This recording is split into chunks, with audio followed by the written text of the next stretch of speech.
Hello, আসসালামু আলাইকুম। আমি রিমা ব্লগ থেকে চলে আসলাম। আমি রিমা। আপনারা সবাই কেমন আছেন? আশা করি ভালো আছেন। আলহামদুলিল্লাহ, আমিও ভালো আছি। আসলে মানুষ কিভাবে এত তাড়াতাড়ি পল্টি নিতে পারে সেটা জানতাম না, যদি কিছু মানুষের সাথে না মিশতাম বা কিছু মানুষের সাথে কথা না বলতাম। মুখে এত মধুর কিন্তু অন্তরে যে এত বিষ। আসলে মানুষগুলোকে চেনা খুব বেশি কঠিন। মানুষ চেনা খুব বেশি কঠিন। মানুষের সাথে আপনি হাজার হাজার বছর চলবেন, কিন্তু তার মনে কি আছে কেউ কখনো বলতে পারবে না। আর আমরা কি করি, মানুষের সাথে মিশতে গেলে একদম মন থেকে মিশে ফেলি। আসলে মানুষ আমাদের সাথে কেন যে এরকম বেইমানি করে আর কেন যে এভাবে আঘাত করে জানি না।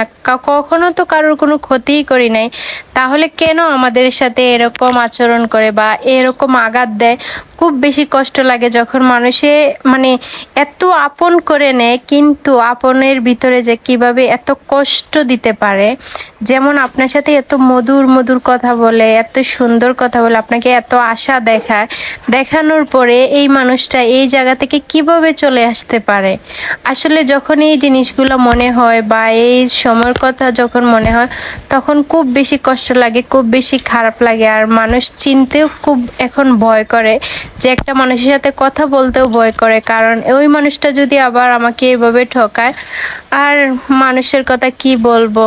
আসলে কারোর সাথে যখন মিশবেন, মন থেকে মিশবেন, তার সাথে যদি আপনার ভালো না লাগে, আপনিও সরাসরি বলে ফেলবেন যে আমার প্রবলেম, আমি তোমার সাথে মিশতে পারবো না বা তোমার সাথে ওইভাবে কথা বলা যাবে না। কিন্তু কারোর সাথে মিথ্যা আশ্বাস দেখিয়ে তার সাথে মিথ্যা ছলনাময়ী করা খুব বেশি কষ্ট লাগে, যখন একটা মানুষের সাথে মানুষ মিথ্যা ছলনাময়ী করে।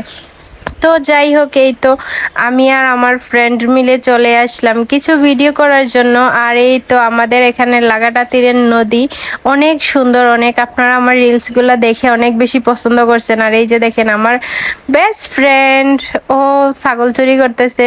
আমার খালামণির ছাগল চলে গেছে, তো বলতেছি যে তুই তো একটা চুর। আসলে ওর সাথে আমি অনেক দুষ্টামি করি, আমরা অনেক পান করি। তো এই তো আমাদের ভিডিওটা যদি ভালো লাগে অবশ্যই কমেন্ট করবেন। আর কিছু মানুষের উদ্দেশ্যে এই কথাগুলো বলছি, যার উদ্দেশ্যে বলছি সে বুঝবে। আপনাদের যদি কারোর খারাপ লাগে অবশ্যই অবশ্যই আমাকে মাফ করে দিবেন। আমি সবার উদ্দেশ্যে বলি নাই, কিছু মানুষে খুব বেশি কষ্ট দিছে। আর খুব বেশি কষ্ট লাগে যে মানুষ কিভাবে পারে।